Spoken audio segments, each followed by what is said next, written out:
Manchester City or Liverpool have won the Premier League title in the last 4 seasons, City racking up 3 of those, and the two sides are currently first and second in the league. Let's hear from both managers. We are in a good shape, that's for sure. We are absolutely, we are in a good moment, let me say it like this. But that's what you have to be to have a chance against them. They are still really, for me, probably the best team in Europe in the moment. So and it's a tough one. And a week ago or so, a little bit more than a week, was today? Maybe no, the weekend, last weekend, they played Chelsea, and everybody was talking about Chelsea, how good they are. And they are good. Oh my God, they are really good. But City was clear better that day, and so that's the team we will face, and we have to win the game. We have to score goals. So all what we did in the last few weeks now is helpful because we are confident in that department. But we have to defend on our absolute highest level to stay in the game and to make sure that the goals we score make the difference. He helped me. His teams helped me to be a better manager. He put me another level to think about it, to prove myself, what I have to do to be a better manager, with our teams, to try to beat them. And that is the reason why I am still in this business. A part of try to win the title is, and there are some managers, and Jurgen is one of them, that make a challenge to try to do a step forward. And here in England, we are many years together, so many competitions, so we face many times. Sometimes we win, sometimes we lose. But I think every game was nice because both teams have the same idea. So go up there to try to score the goals in different ways. He absolutely quicker than us, but in the same way to try to win the games. Well, they're both very complimentary of each other for now. Let's see how they both feel after the game on Sunday afternoon, Owen. First and second in the league. Are these the two favourites to win the title at this moment? Yeah, for me, yeah. I think Liverpool's only issue is maybe depth. You know, I don't think they have the depth of the other big 4 teams. But if they stay healthy, for sure. I think for Liverpool, the only worry is, you know, the way they defended against Brentford was, you know, they could have easily lost the game. You know, long balls, straight balls, balls at the back post. You know, they overloaded the back post. Trent Alexander-Arnold, as good as he is going the other way, I think they almost looked at him to try and, you know, get balls in the box. And I thought the front 2 for Brentford were absolutely unbelievable. It's a completely different game against City. They're going to have all the ball. Transitions is going to be important for them. But it'd be really interesting. I just love the different styles. You know, that high intensity of Klopp and the possession of Pep. But if Man City played the way they did against Chelsea, then I think there's only one winner. So let's stick with Liverpool for the time being, and then we'll come on to Manchester City, because you talk about those 3 goals they conceded against Brentford. Did Brentford show a vulnerable side in Liverpool that perhaps we haven't seen yet this season? Yeah, definitely. But I think Brentford obviously come back to the Premier League. People didn't really know what to expect. Were they going to be able to hang with the big boys, so to speak? And they've showed that from the get-go against Arsenal. But I was probably one of the only people that felt like Liverpool were going to be OK this year. You know, obviously Owen mentioned the depth. That's certainly something they lacked last year with all the injuries. But I think any team that lost the players that they did last year, Jota came in, got injured straight away, Van Dijk, the list went on. But I think what Jurgen Klopp believes in is his philosophy of, if they're all fit, he knows he's starting 11. He barely changes the team, doesn't he, unless he has to.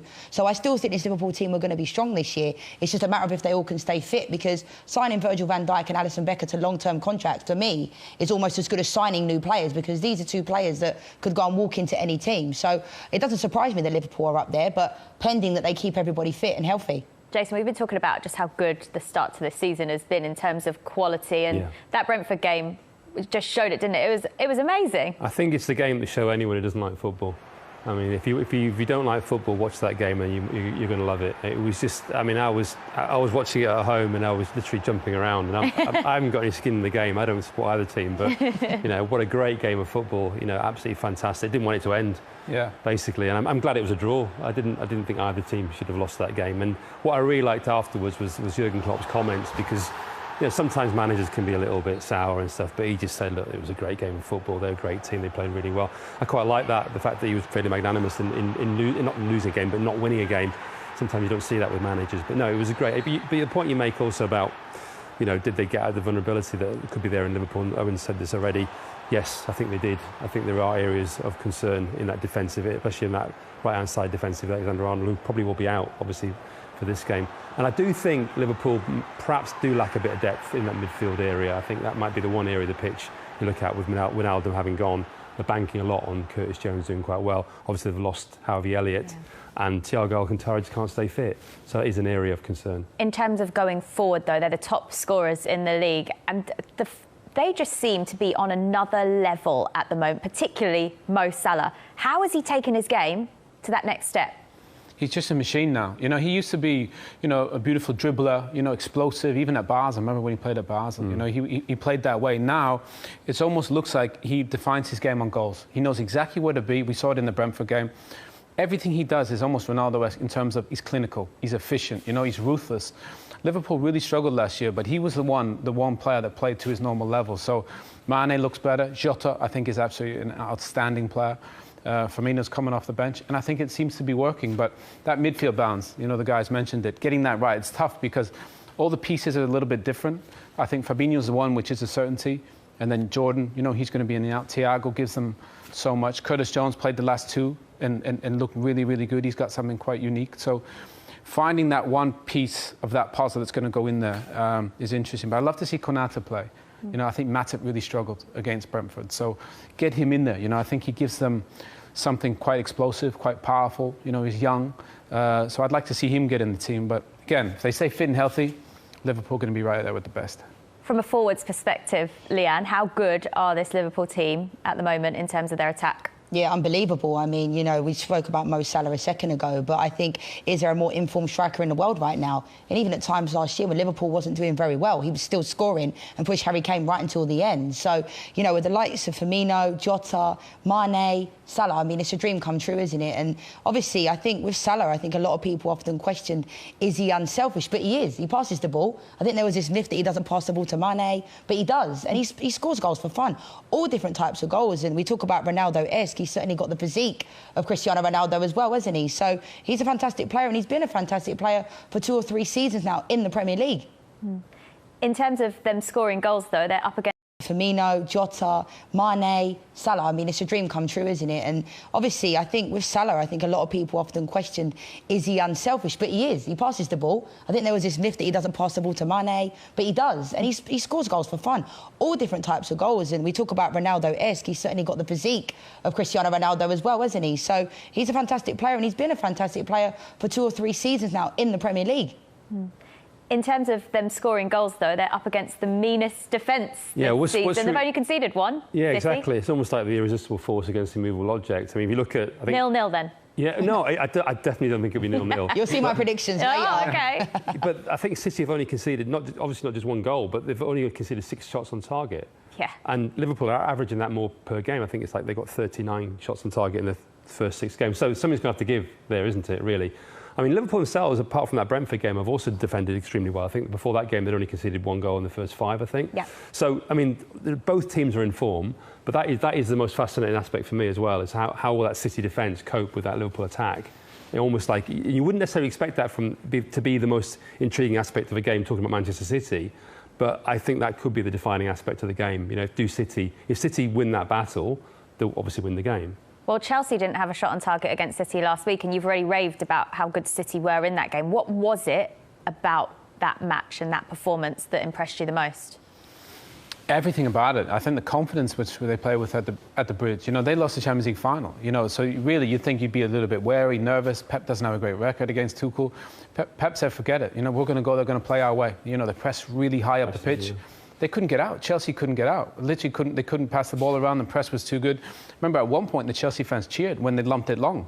That's how dominant Manchester City were. So, I think in terms of everything, possession, unbelievable. The press was very good, and they were clinical. So, but I do think PSG in the Champions League this week maybe gave a little blueprint on how to play against City.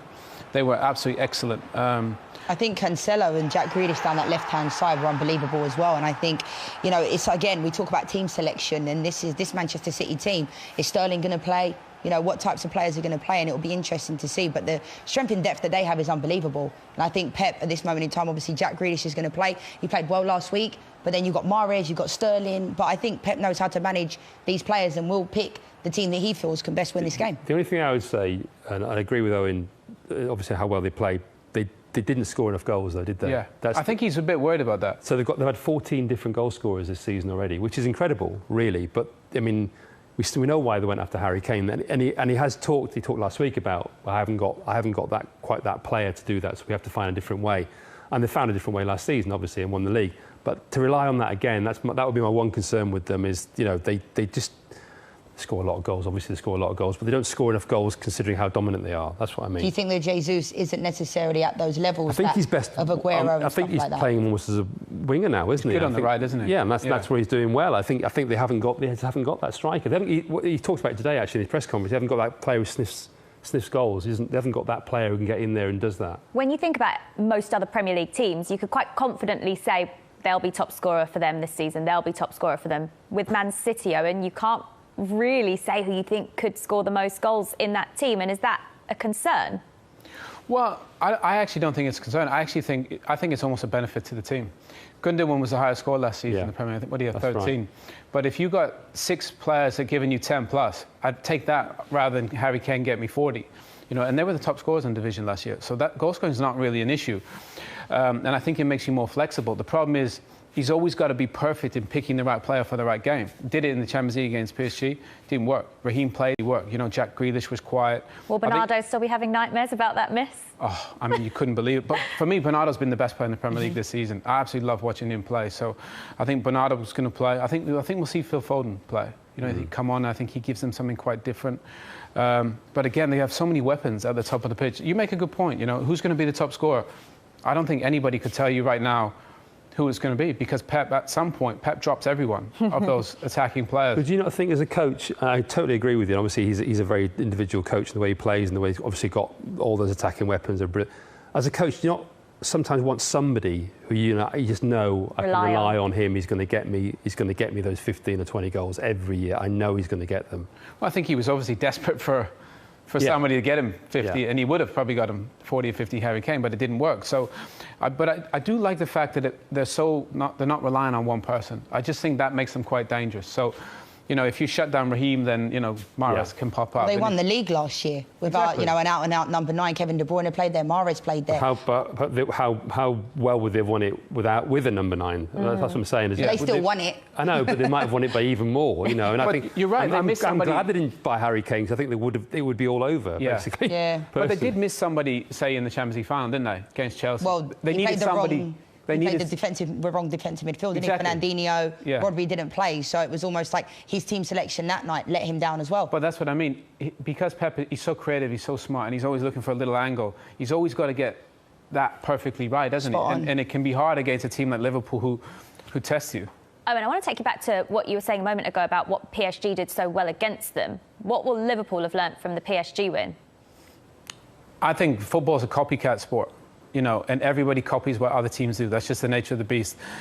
Klopp would have had a game plan before the game, and then he would have watched that back, and he would have thought, you know, there's something here with this. But basically, he just let Messi, Neymar, and Mbappe stay up the pitch. They barely came back. You know, they didn't. When you think about wide players, attackers, they come back and support the fullbacks.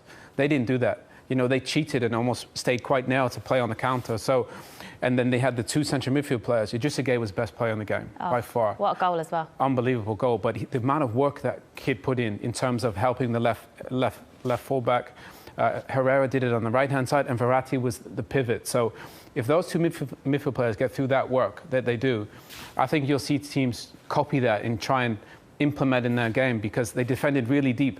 but there was just no space for City. And Donnarumma, to be fair, had a fabulous game. Pretty sure this is going to be a good match this weekend then, Leanne? Yeah, I'm expecting lots of goals. You know, I hope that nobody sits back. Both, like, Liverpool can get a team on the counter, so I think it's going to be, hopefully, a lot of goals. I've got my predictions, which include a lot of goals at the end of the show. But, yeah, I think it's going to be an interesting game because last year we saw at times the top teams would cancel each other out, wasn't they? In the Manchester derby, we saw Man United, Manchester City, it was 0-0. Both teams almost like a game of chess. Whereas I'm hoping that both teams are really going to go for it. But I agree with what Owen said. You know, I think that maybe Klopp might change a few things going into this game. But, you know, Pep tactically, he's a genius and he plays, for me, the best team at the best time. So, and he's not scared to drop people, is he?